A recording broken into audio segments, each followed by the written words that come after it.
espacio de entrevistas del Centro de Estudios Superiores Universitarios.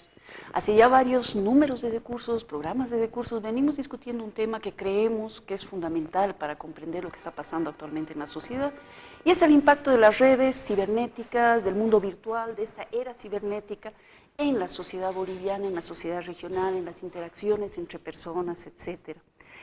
Impacto no solamente en la socialización, los jóvenes están cada vez más interrelacionados a partir de la cibernética, pero impacto sobre todo en términos políticos, en términos de ejercicio ciudadano, en términos de miradas, de elecciones políticas que se puedan dar.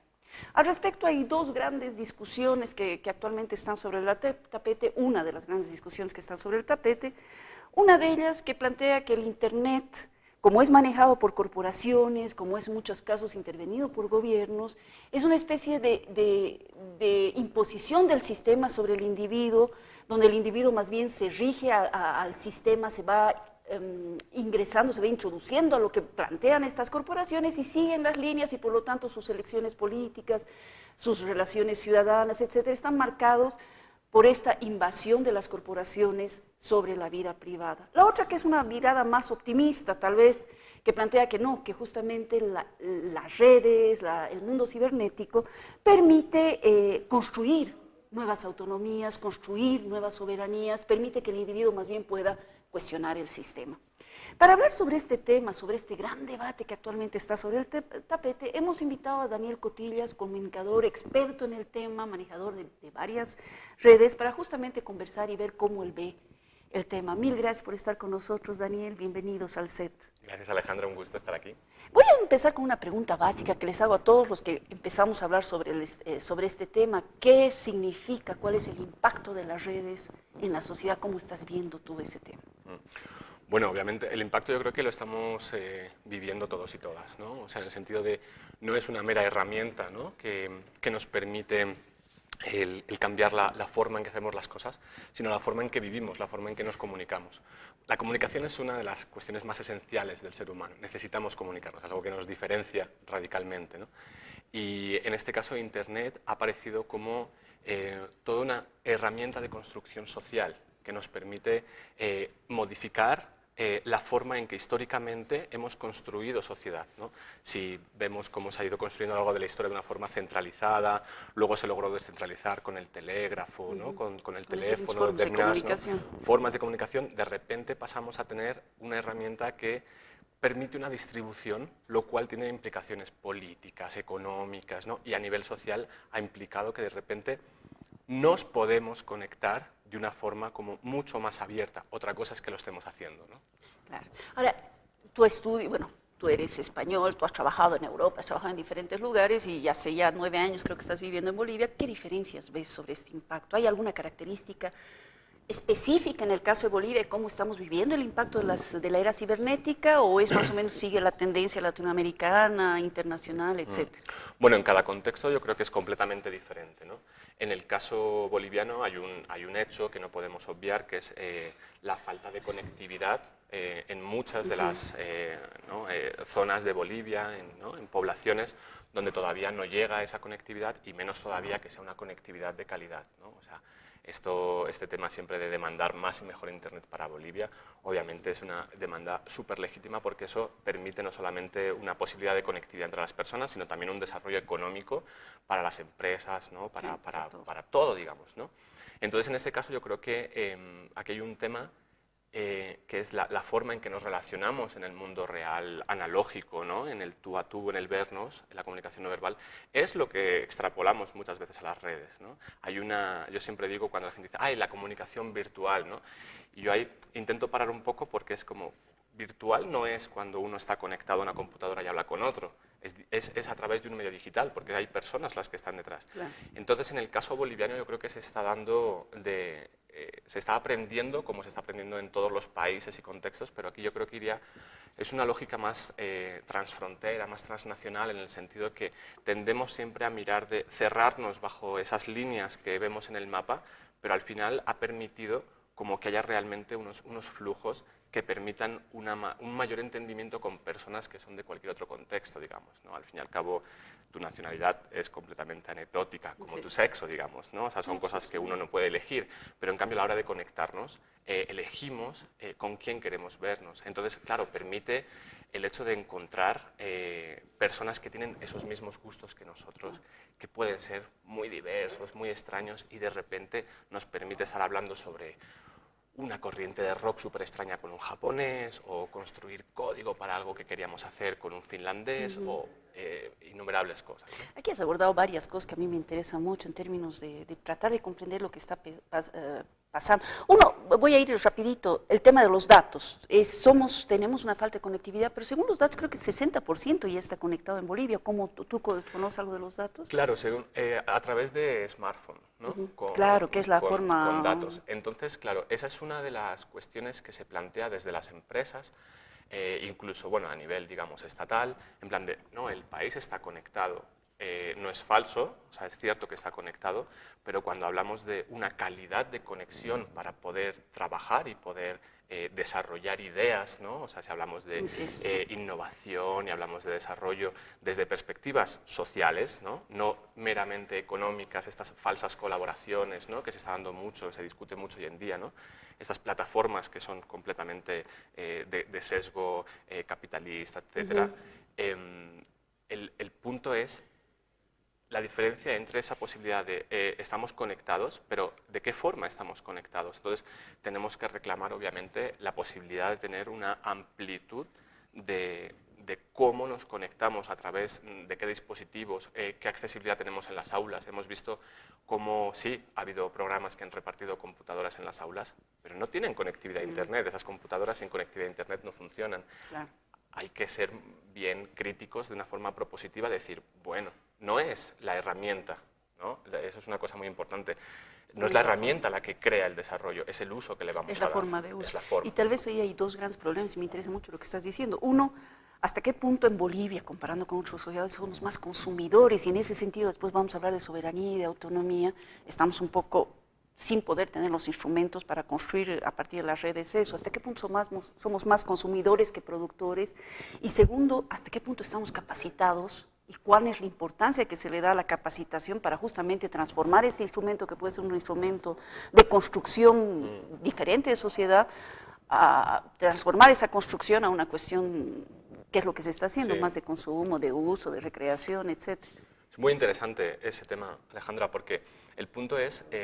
ahora mismo Bolivia, ¿no? Por las condiciones socioeconómicas, obviamente, bueno, ha mejorado mucho, pero es más consumidor que productor. Pero el punto es que cuando hablamos de producir, hay que saber qué queremos producir y para qué queremos producirlo, ¿no? Y este punto de, por ejemplo, el fomentar un deseo de que Bolivia, por ejemplo, se compare con Silicon Valley a la hora de las tecnologías, a mí me parece errado.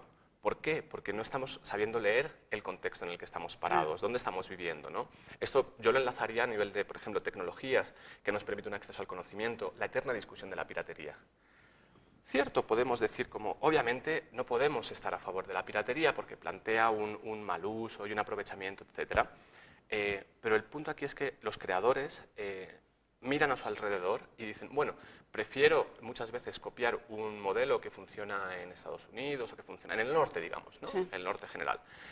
Implementarlo en un contexto en el que ¿cuántas personas han estudiado con libros originales? ¿Cómo accederíamos al cine si no fuera por los cassettes? Con esto no estoy diciendo que, de nuevo, que sea algo positivo para el desarrollo del país. Yo creo que es positivo.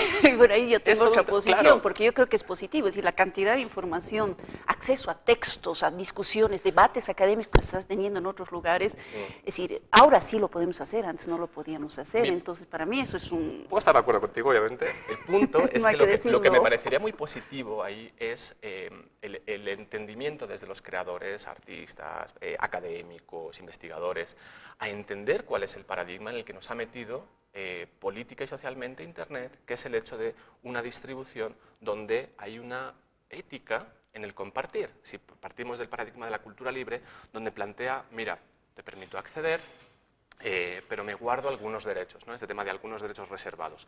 No puedes hacer uso económico, no puedes modificarlo, ¿no? O sea, este tema, por ejemplo, de la remezcla es es la forma en que el ser humano se ha desarrollado a lo largo de la historia, ¿no? Si los grandes pintores no hubiesen copiado a los anteriores, no hubiesen podido acceder.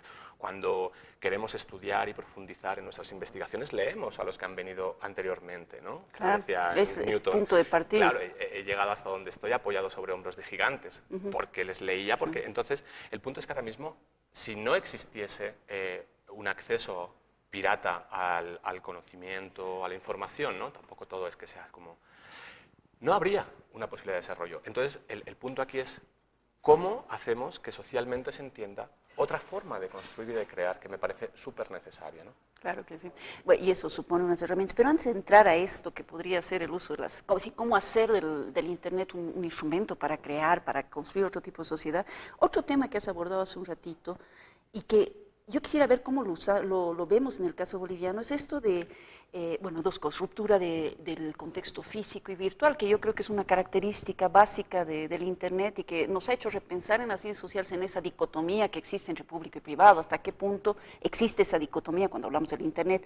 Y dos, una cosa que me interesa mucho, eso de construir fronteras transnacionales, es decir, sí, yo hice un estudio hace muchos años sobre los ciudadanos migrantes transnacionales bolivianos que vivían en España, en Estados Unidos y en Argentina, y veía que ellos utilizaban el Internet para construir fronteras, pero entre los lugares donde estaban otros migrantes, otras comunidades migrantes, y eso se multiplicaba, y los lugares de origen. ¿Qué pasa con el uso que se está dando aquí? Sí, tú estás viendo un proceso, digamos, de ruptura de fronteras, donde ya está dándose, los jóvenes, digamos, están metidos en otro tipo de relaciones transnacionales más que locales. Sí, sí, vamos, yo lo veo. Yo, ¿no? A través de la experiencia que tengo, por ejemplo, formando a jóvenes, niños, ¿no? En este caso, por ejemplo, serían más jóvenes, cuando antes, por ejemplo, ¿no? Si te gustaba, como decía, un estilo de música, digamos, ¿no?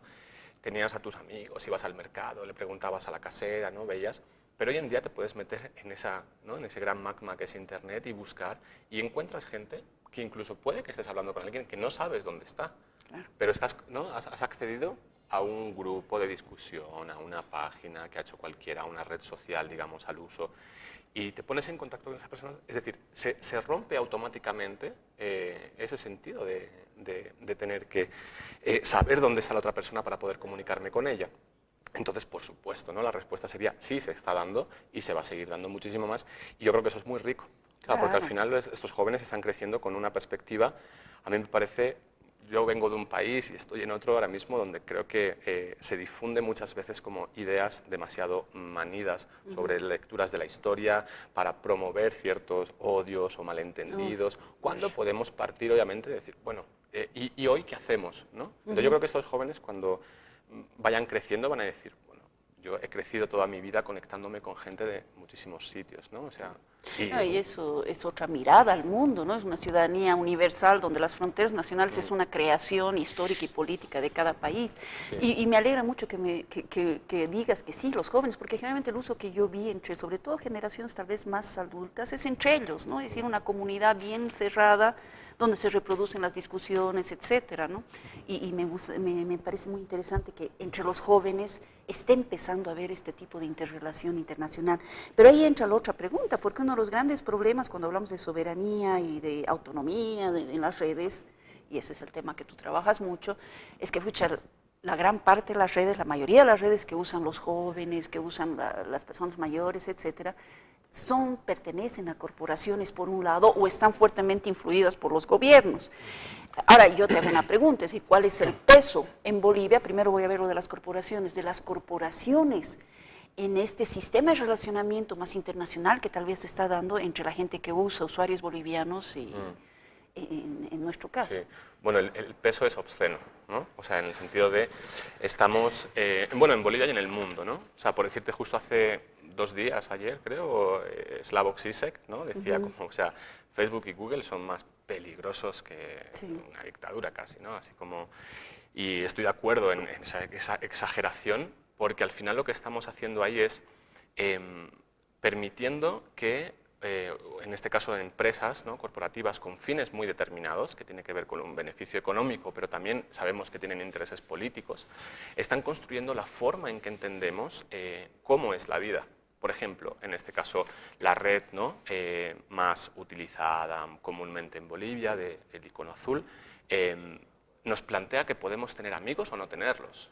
En el mundo real no solo tenemos amigos o no tenemos conocidos, tenemos cuates, tenemos, no sé, flirteos, tenemos muchas cosas, digamos, ¿no?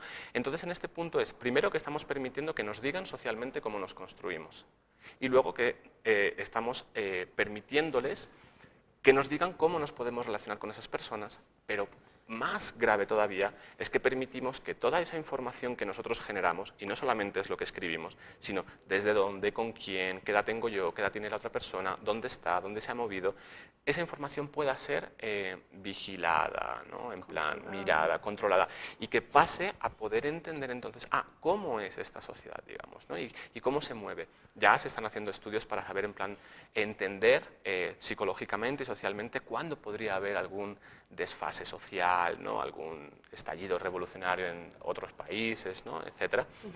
Pero lo complejo de todo esto es que, digamos, somos muy críticos a la hora de pensar en plan de este café ha sido producido no solamente ecológicamente, sino es que los trabajadores tuvieron un sueldo digno, es que, ¿no?, como todo el espectro de que yo me esté tomando este café ha sido hecho de una forma ética, pero a la hora de utilizar redes de comunicación con lo importante que son en nuestro cotidiano, no le damos esa importancia, no le planteamos esa mirada crítica de qué es lo que hacen con nosotros.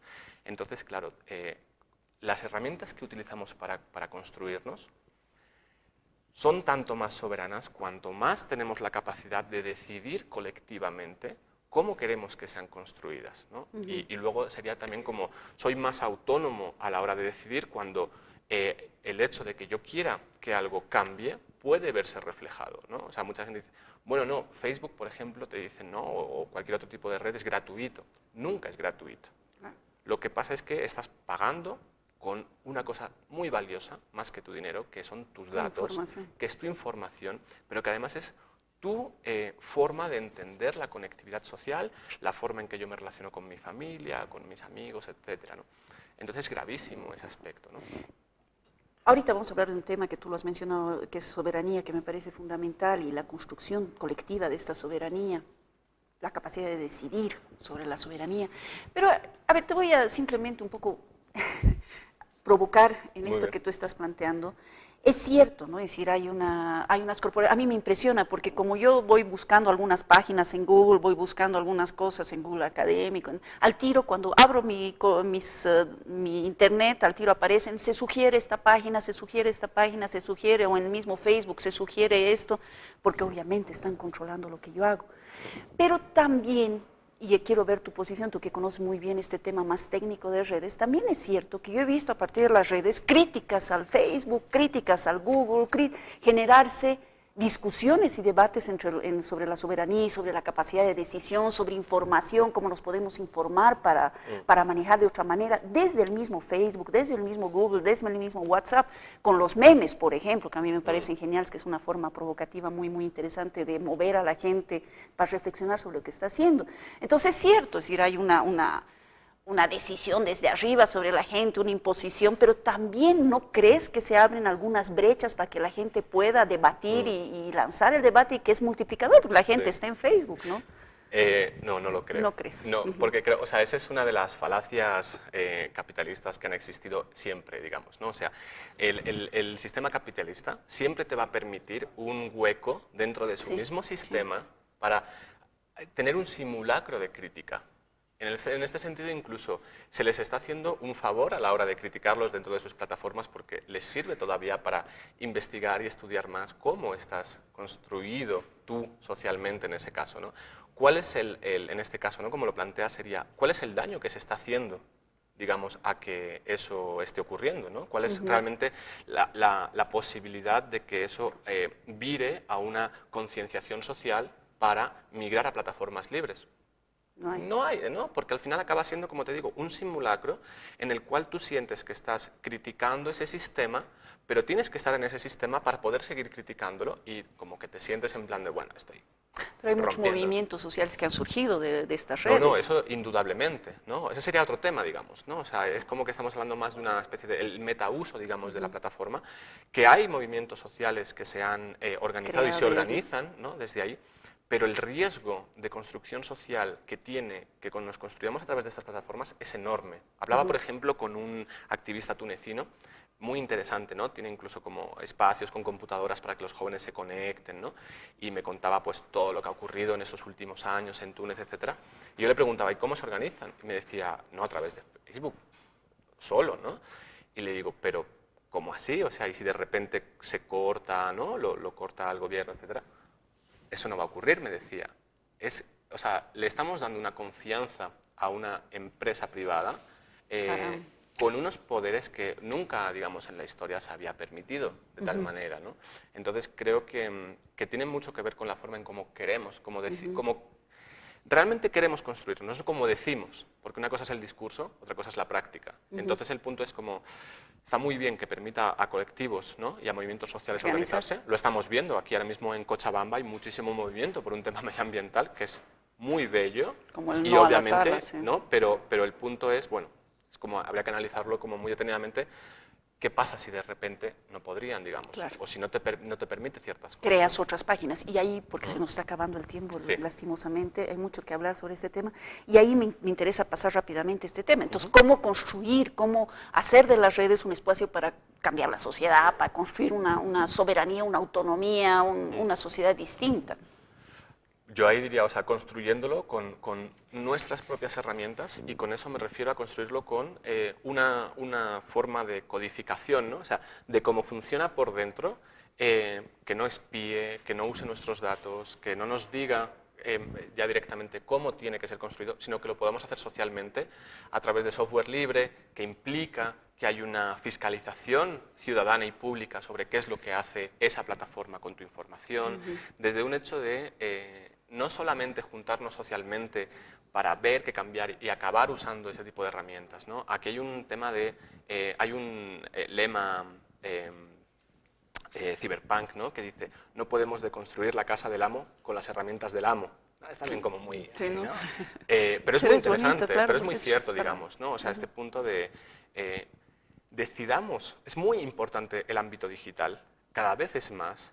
¿Por qué no le estamos dando la importancia que tiene a la hora de que se ha construido socialmente? Y eso se ha entendido por las personas, ¿no? Pero eso supone en todo caso, una formación básica para poder manejar eso, porque la ventaja del Facebook, del WhatsApp y demás es que la gente no necesita mayor formación, simplemente lo hace y eso puede generar otros movimientos. Para este caso, y ahí, como se nos está acabando tiempo, quiero hablar de una cuestión concreta que estamos haciendo con el CES y contigo concretamente, y ahí sí necesitas algún tipo de formación básica para impulsar un movimiento social, y tal vez es lo que la gente debería hacer.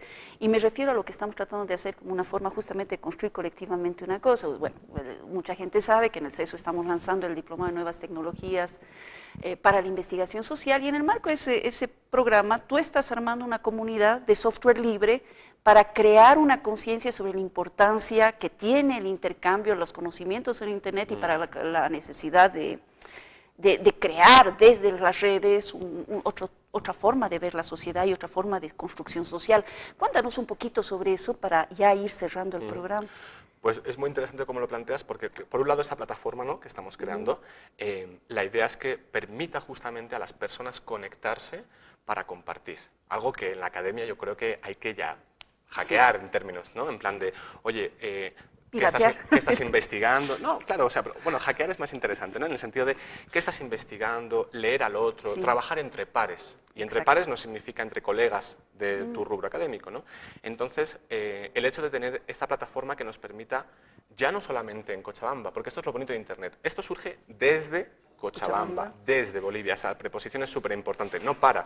Si de repente un investigador de Perú, de las Islas Fiji o de donde sea se conecta, va a poder compartir ahí. Pero luego hay un punto importante y dices, necesitamos conocimientos técnicos. De nuevo, tenemos Internet, yo no tengo todos los conocimientos, puedo buscar a gente que sabe. Hay infinidad de jóvenes en Cochabamba, en toda Bolivia, que saben esa cuestión técnica y que podemos ir a hablar con ellos. Claro. ¿No? Hay un tema también como, pero tendemos a ser muy... ¿no? En plan de, no, ves esos chicos que están, chicas con la computadora todo el día. Oye, ¿qué pasa, digamos? ¿No? Sí. O sea, Ellos están creando. Entonces la idea, vamos a ver, yo le tengo mucha ilusión justamente a este proceso, porque además va a ser como continuo, ¿no? Y ver un poquito cómo además hacemos que el pensamiento académico, que es muy necesario en el desarrollo de una sociedad, empieza a poder conjugarse con los que están, digamos, directamente en los territorios, en los barrios, los activistas, los jóvenes. Y empezamos a discutir para romper también como esos ¿no? alejamientos que existen como rollo.